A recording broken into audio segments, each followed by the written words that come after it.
Yeah, absolutely. Can you give some from your perspective in the medical industry? I mean, first and foremost, anyone that has any kind of record associated with cannabis, that needs to be expunged. Like, there's no reason anyone should be making any profit off of this plant while people are still in jail for it. So that's first and foremost, right?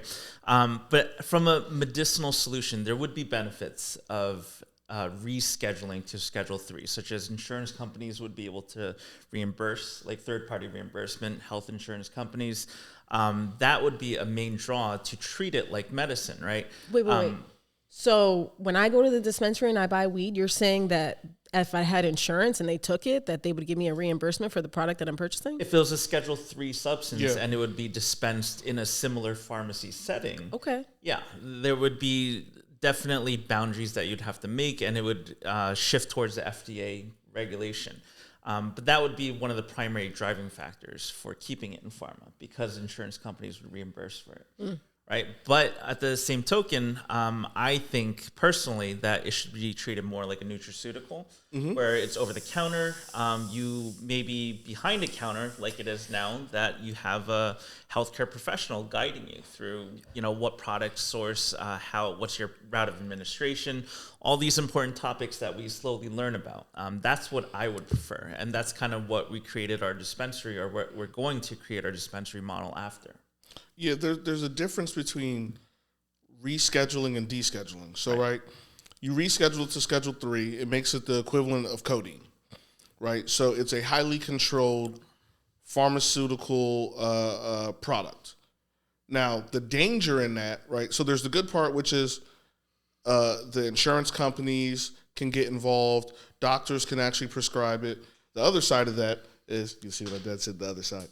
The other side of that is that you basically open the back door for big pharma. Right? So still federally controlled, still federally illegal in a lot of situations. There's still federal mandates, but big pharma gets to play now. Yep. So that's why rescheduling is dangerous. I'm pro descheduling because it says everyone can play. Yeah. And the pharmacy doesn't get this secret back door in while the Fed still gets to control it. Right? So it's the difference of buying codeine or buying a beer. Yeah. Right? You can make a home brew. You can home brew in your garage. You have big alcohol, big beer, Anheuser-Busch. And you also have small distilleries doing their thing too. Everyone gets to play. Yeah. Right? And as long as you're 21, you get to consume and buy. Yeah. Codeine, the other side of it is, you can't go make codeine at home. Right? You can't go buy it anywhere. It has to be controlled. Some pharmaceutical companies have the ability to make it, have that deal with the DEA to take in their active ingredient and make whatever amount they do every year, and they get all the money from that. And that's just what that is. And that's exactly what I think. Like, big pharma is on the sidelines, just patiently waiting and watching. Because absolutely. Right now, there's no path to profitability. The state-by-state infrastructure of needing to produce product in one state and only ship it within one state, that's not the pharma model. Right. The pharma model is like ship it to India and China, where you can make pennies on a tablet and then ship it here, charge Americans' U.S. healthcare system thousands of dollars for these pills. That's how they make their profit. I don't think there's a clear line of profitability, and that's why big pharma is still just kind of, waiting on the sides. Yeah, it's going to be interesting. 3 to 5 years from now, there's going to be a war in cannabis, and people don't even realize it. It's going to be on one side of that war. Everyone thinks the war on cannabis is power to the people, us against the government, or all the independent people starting now like us versus the big box or versus the incoming. The war in cannabis is purely based on politics, purely based on that scheduling of cannabis. And it's going to be between Merck, Pfizer, J&J, all the big pharmaceutical companies, and the Monsanto, Anheuser-Busch, Philip Morris side of it, which is, people that make a controlled substance, but a descheduled controlled substance, right? So tobacco and alcohol, right? It's going to be DEA versus ATF, honestly. So, you have lobbyists on one side that are like, make it completely legal. And that's your Philip Morris, Anheuser-Busch, Monsanto, because that's the realm they work in. Then you have the deschedule it, reschedule it down to 3. And that's your Pfizer, Merck, big pharma that want to just have access and control to it, but don't give it to everybody. And there's a war happening on the Hill that people don't even know about between lobbyists trying to figure out where it's going to land and who's going to get money off of it. And don't get it twisted. Look up your Congress men and women, see who they support, see who backs them, because you'll find out which sideline of that they're on. Yep. If they're backed by big pharma or big tobacco and alcohol, as to where those laws are going to land. Yeah. People don't I don't think enough people realize that there's billions of dollars sitting at bay purely based on how this thing gets scheduled. Yep. Absolutely.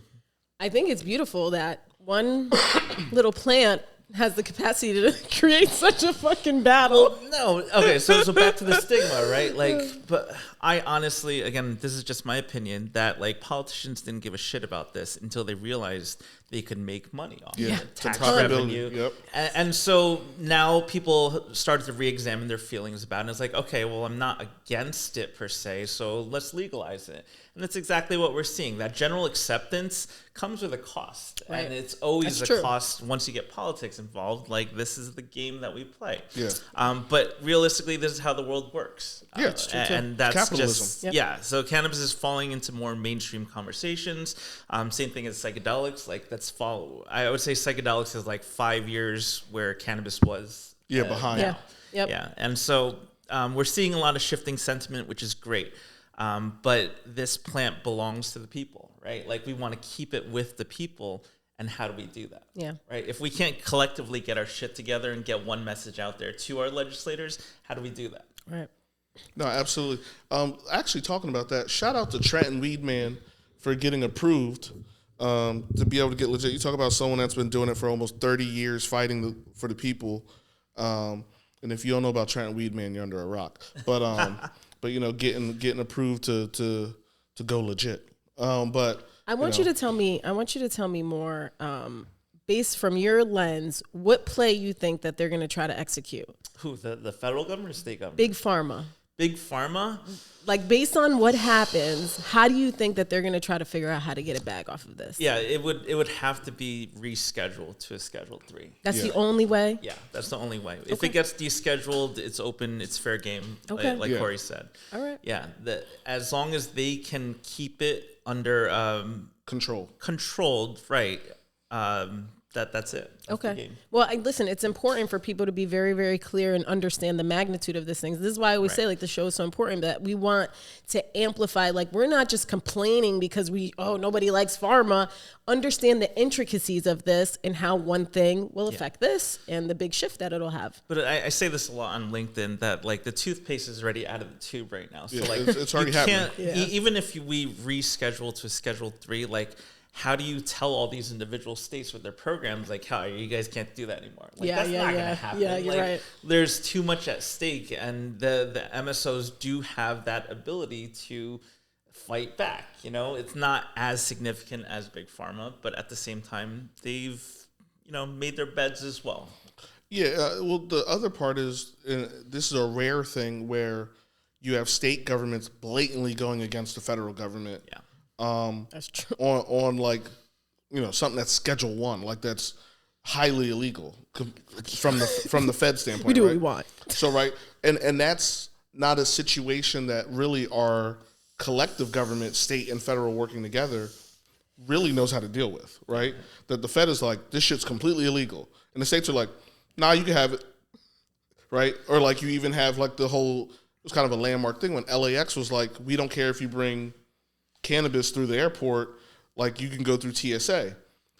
That's not normal because airports are federally controlled. Right. You walk into an airport, you're on federal grounds, but the federal police forces and companies in the airports usually hand you over to the local municipality government police officers.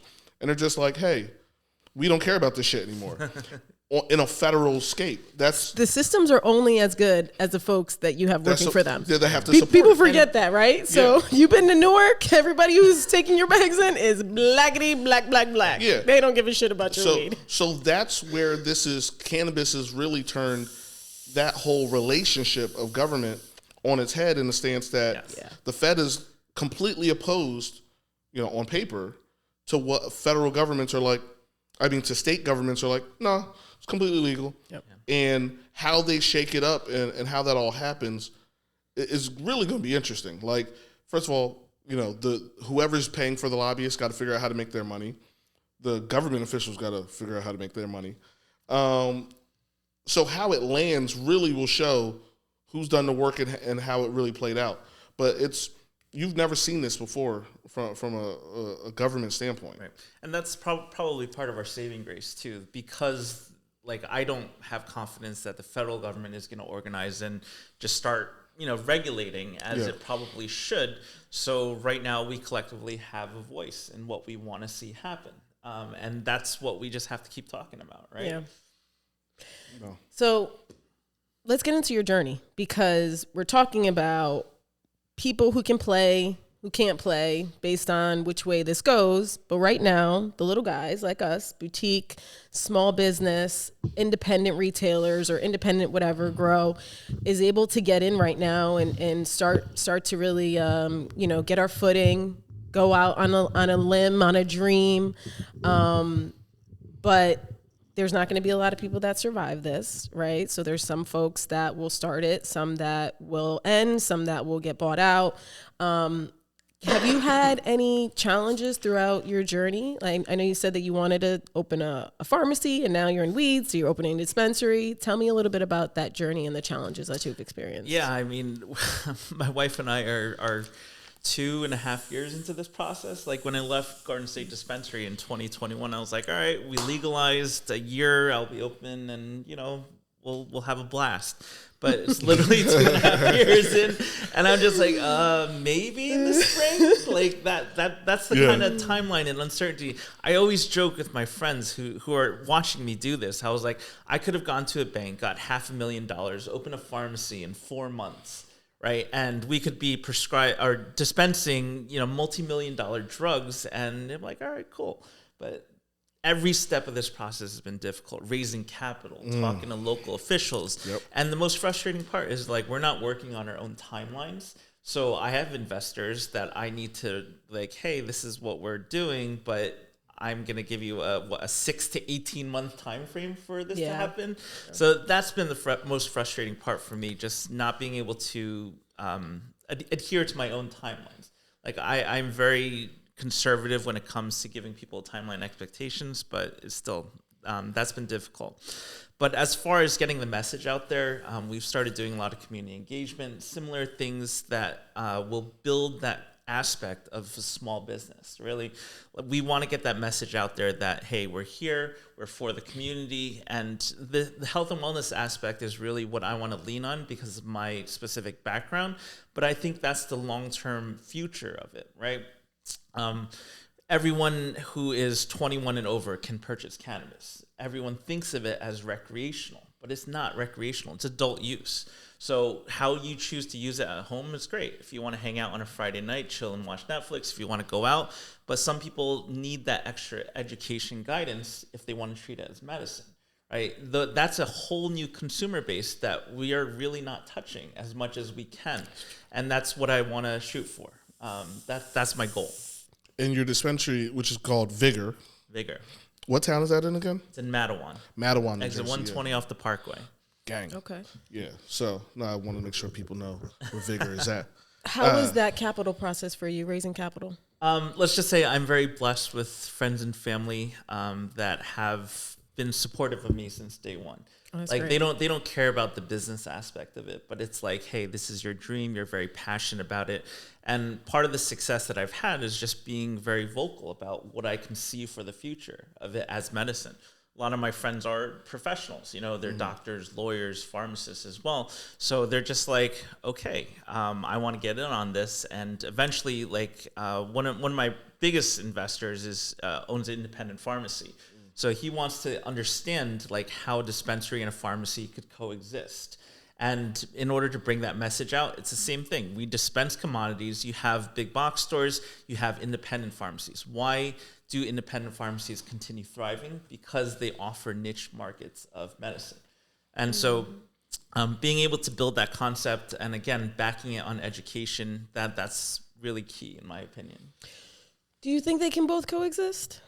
To a certain extent, right? Like right now as we stand, the best route would be white labeling. So you would have your THC containing products on one end, you would do the same packaging, same labeling, but on the hemp side to have them inside pharmacies. Because your pharmacies right now are dispensing CBD products, minor cannabinoids, and they're using it as kind of like yeah, we offer this, but if you streamline it to a conversation where it's like, okay, you go to my pharmacy for CBD and the dispensary next door for THC, that's where that world kind of collides. Correct. Yeah.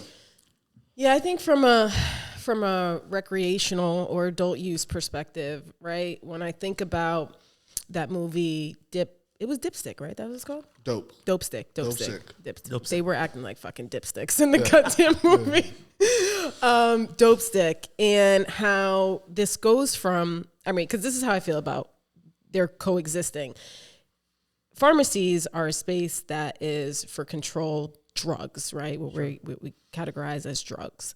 Now, if people just use them freely, then bad things can happen, right? Like fentanyl cannot be used and without someone knowing exactly how much they're taking, and also having certain things that they're taking it for. Right.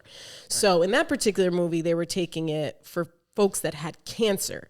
And then when they do the FDA approval to open it up to other things, and you have people that are taking what is basically an end-of-life drug to then deal with back pain and muscle pain. And it's because they need to find other reasons to write more scripts, because more scripts means more business.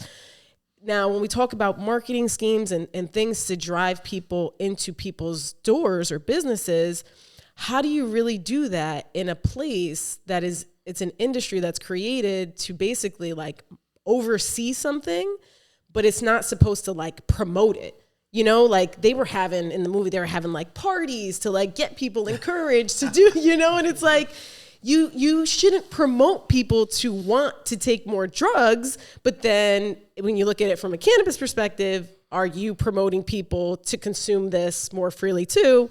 Well, then I guess you are, but the adverse effect is not there as if you abuse it in that capacity. So how do you continue to market at a pharmacy and become a successful, sustainable business if you're starting to lose some of your people that are like, you know what, I don't really need an Advil. I'll smoke some weed. So now the things that are on your shelves are lesser and lesser. It's really the stuff that, back to the nutraceuticals, it's really now we have no nutraceuticals. Now it's just like things that are behind the counter.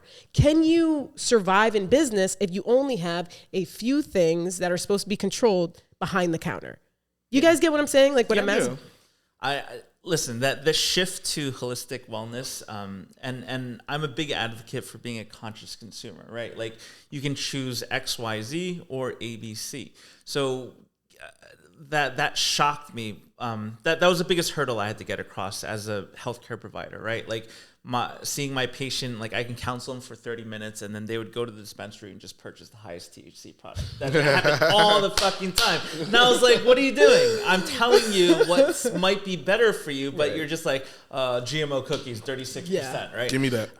So just logging what product you're taking, how much you're taking, and how often you're consuming. These 3 items, that builds that conscious consumer. And really just giving them an opportunity for, okay, you can choose your prescription pharmaceuticals, or I can guide you there with something else. I think that dichotomy can exist, but you need someone who is really intentional about that education and about supplementation. And again, the holistic mindset of just like, I am the master of my own health, right? Like I want to be able to take health into my own hands, and I can choose plants over pills. And some people choose to do that. I'm not saying that's the best way, because there are obvious situations where you would want pharmaceuticals. Right. But if you want to choose it for anxiety, for insomnia, chronic pain, I'm not going to judge you, but I'm here to give you guidance. So it's, instead of me dictating as a clinician, it's me working alongside with you just to accomplish your own personal goals. Well, even like I look at like my mom, right? Because my mom was in the Army, worked in corrections, was like, cannabis is dope, right? And then someone told her to do a CBN pen or whatever at some point. And I was like, you just go all the way. Now my mother is a medical patient, right? And she has different ailments. But like her main thing for like chronic pain to be able to sleep, she uses cannabis. And then for her other different things, she has pharmaceutical drugs, right? So like even for me, okay, if I wanted to deal with migraines, minor pain, I might smoke weed. But my kids got me sick, I need antibiotics. Right? So both still exist. Cannabis isn't a cure-all for all things. It's just, what are you actually using it for, right? And both exist, right? I smoke weed. I also take high blood pressure medicine, right? So like, I'm not going to use weed for my high blood pressure. That's not how that works, right? So they do exist in the world. It's just, are you conscious about what you're using it for, and in the cannabis side of it, how much and for what reason and what types you're doing it with. There's definitely a world where they both exist. Yeah. And to your point, safer alternative, like opioids will kill people. Like that's understood.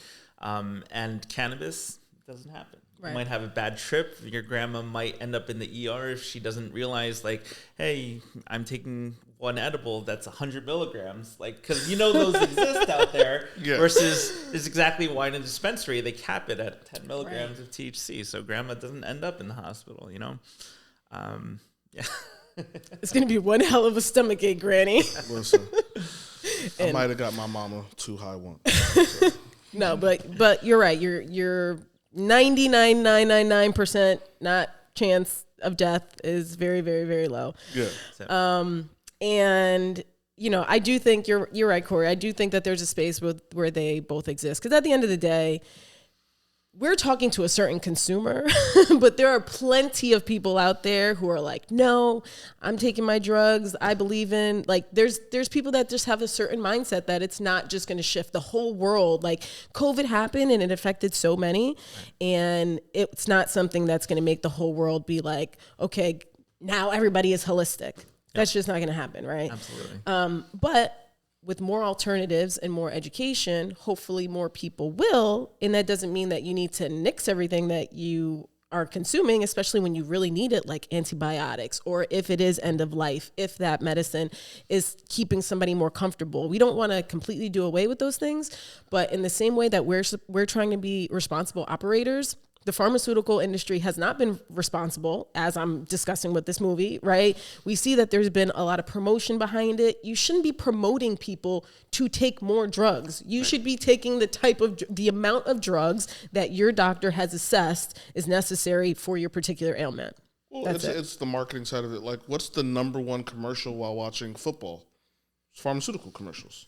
Running through people don't realize that when you're watching a football game, you watch 20 to 30 pharmaceutical commercials. It's the number one commercial type during football every Sunday, Monday night, Super Bowl. That's the big one. One, because they're the ones that can afford to put the ads in those kind of games. That's true too. But also with Alan, you're also now teaching. Yeah, absolutely. So you're teaching with our buddies from MCA. Shout out to them. And what's that experience like? Listen, like, so building a conscious consumer starts with building better bud tenders, right? Like, it boggles my mind that people are just like, yeah, we're gonna hire, minimum wage $15 an hour bud tender, and then all of a sudden you're expecting them to give your customers advice so that they keep coming back to you. It doesn't make any sense. Yeah. So you build a better bud tender, you give them fair wages and a career path, career opportunities. Like, they will stay engaged in the industry, because this is not just a retail job in my mind. This is a long-term sustainable industry that we want to build, where health meets cannabis, right? Yeah. So being able to educate on, terpenes, cannabinoids, route of administration, that's all great. But to pair it with the other retail essentials like inventory management, compliance, metric, we build all these programs exactly as to start talking about it. So they understand, like, oh shit, if I want to work in the legalized industry, this is what I need to know. This is what I need to be aware of. How do you handle audits? How do you handle security concerns? These are things that normal people don't talk about. They're just like, oh yeah, I want to work in a dispensary so I can get employee discount for weed, right? Like, big facts. Like, okay, that's gonna be fun for like 3-4 months, and then what? right? So if we want to build a better industry, a more sustainable industry, this is what we have to do now. That's good. It's kind of like Hamburger University for McDonald's. How like every franchise owner for McDonald's has to go through their thing. It's like, teaching bud tenders more. Yeah. Instead of having, it's not a kid because they're over 21, but a young adult just standing back there like, yeah, this one is fire this week. Yeah. Right. It's just about empowering your consumer. Whether they're using it recreation or health, it doesn't matter. Give them the tools to be successful so they'll keep coming back to your dispensary time and time again. Build that relationship. Trust. Know their names, know their preferences. This is retail 101, but it's not as given as you would assume so. And it's interesting. That kind of follows the same principle of like your local independent pharmacy. It's a level of trust. It's I come here on the regular.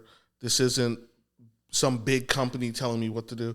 This is someone that I've developed a relationship with and have some level of trust with to guide me along the right direction, whether that's a bud tender in a local dispensary or a local pharmacist in an independent pharmacy. Yeah. So it kind of all goes hand in hand. Yep. No, that's really cool. So support your local businesses, support minority-owned businesses, and support family-owned businesses. That's all I got to say. Absolutely. I did want to, I wanted to touch a little bit more on the educational component because, that's really, really big for us too. I know you're working at some of the universities here and you're also working with MCA, which is great. What do you feel is really the importance behind like this social equity piece and just really like a lot of the work that not only those guys are doing, but all the folks that are trying to bring forth that part of this conversation. We went really medical, which I love, right? Because I think that's another side. I think sometimes they get too much social equity talk. Like we don't bring in the science enough. People need to understand the science behind it, but this does need to be worked in. What do you feel about that? Yeah, absolutely. The thing that Brendan and Stanley do awesome at MCA is that they make it free. Yeah. And that is the key piece of building social equity, right? Like making this education free, available, and accessible to as many people as humanly possible so they can get in, right? Everyone sees this as a pipe dream, but it's really not. You just have to understand it and you have to have your resources to go. But where do you go for that? You start with the MCA. You start with these programs that like, okay, it's 8 weeks, twice a week. I can commit to this for an hour and a half, right? And then you build upon that. Maybe what Brendan and Stanley have done, like they built out multiple courses, multiple modules, and eventually want to do different types of maybe daily training programs, but keeping it free. That's how you get people involved. And in order to keep the lights on, though, you got to get those sponsorship dollars. Right. So what I'm looking forward to most is more operators coming online because the MSOs have kind of like put their foot down, like either they're in or out. Mm-hmm. We need more people that are in, that are going to buy into this. That's like, okay, I'm investing in my future workers versus I'm paying for this school to be open. Yep. Right? Yeah, absolutely. Yeah, and that is true, right? It's a perception, like it's a perspective type of shift. Like they see it as, I have to give money away for all these social equity programs. And it's like, no, because some of these folks might not just go work for the independent people. They might go work for y'all too. Yep. And right now they are, because a lot of us aren't open. So that's where they're at. Facts, absolutely. I mean, if we want to round this out, it's not really the MS's fault per se. 280E is just, the more I learn about it and the more I see in practice as a business owner, I'm really like, okay, I understand why you can't just, write off $50,000 here, $10,000 here, right? So who are we really blaming, I guess? The federal government? I mean, that's true too, because if there was more ways to write things off, people would give more. Absolutely. That's just how it works. And that's the whole reason why the tax code is written that way. It is so that you encourage companies to be socially responsible. You give them a reason to do so. Should they want to do it without that reason? Absolutely. But if you give them a reason, will they do a little bit more? Probably. I can tell you this, for a lot of the MSOs, 280E is worth about $15 to $40 million, just straight profit wise off their books. Yeah. It's 15, depending on the size of the MSO, 15 to 40 million of straight tax money that hurts that they would get back without 280E. Right. So like, it's definitely a number. They see it when they're doing their taxes and quarterly earnings reports and all that stuff. taxes directly linked to 280E, and they have a number report, and I'm telling you, it's in the tens of millions of dollars annual that they lose because of 280E. So you take a sliver of that and reinvest it back into the community, and all the good we could do. absolutely. all the good we could do. Another conversation happening on the Hill. You guys got a lot going on, and this election is looking messy. Just we have some solutions over here. You heard how much money is on the table. Just do the right thing. We'll give you some. You give us some. Everybody's happy. Everybody's healthy, and everybody's high. Yeah, pay us, and we'll tell you what to do. It sounds like we have all the solutions right here. What the fuck are they doing? It's not about solutions. It's about money. Two different things. Oh, my God. Well, listen, Alan, we appreciate you. All right. Ayo. Thanks so much for having me, guys. Absolutely. It's been a blast. And as always, what are we doing? The end thing. Oh, damn, I forgot that fast. You suck. See? Do good, get high, be well, and that was it. Feel better. There you go. Thank you. I'm about to go lay down and take a nap and then watch my Cowboys whoop on the Giants. Oh. Peace. Good sweater. Good sweater. All right. Good, Jalen? All right. Well awesome. Done, sir. Yeah, man. Woo! Did you enjoy the conversation? Is it